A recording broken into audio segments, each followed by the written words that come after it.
Je crois qu'il était extrêmement important pour la Commission de Centrafrique, à la fois de connaître les expériences, de les comprendre, mais peut-être aussi et surtout de les sentir. Parce que la justice traditionnelle, c'est aussi une justice de l'émotion, c'est une justice de l'échange, c'est une justice du contact avec les victimes. Et de ce point de vue-là, les formations de ce matin avaient cet objectif-là, de montrer au fond à la fois toute la difficulté technique,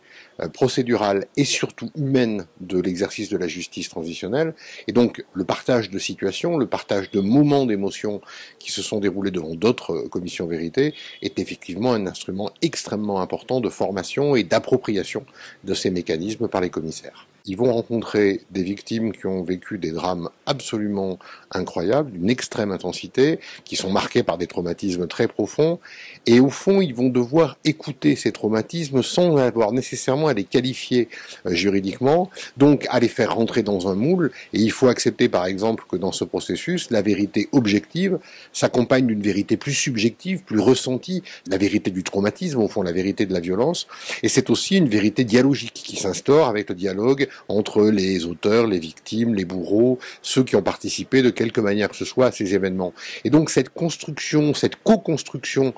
collective de la vérité, par l'émotion, par le partage d'émotions, peut-être par la cohabitation d'émotions contradictoires, est un facteur très important. Et donc nécessairement les juges, les membres de la commission vérité doivent prendre en charge cette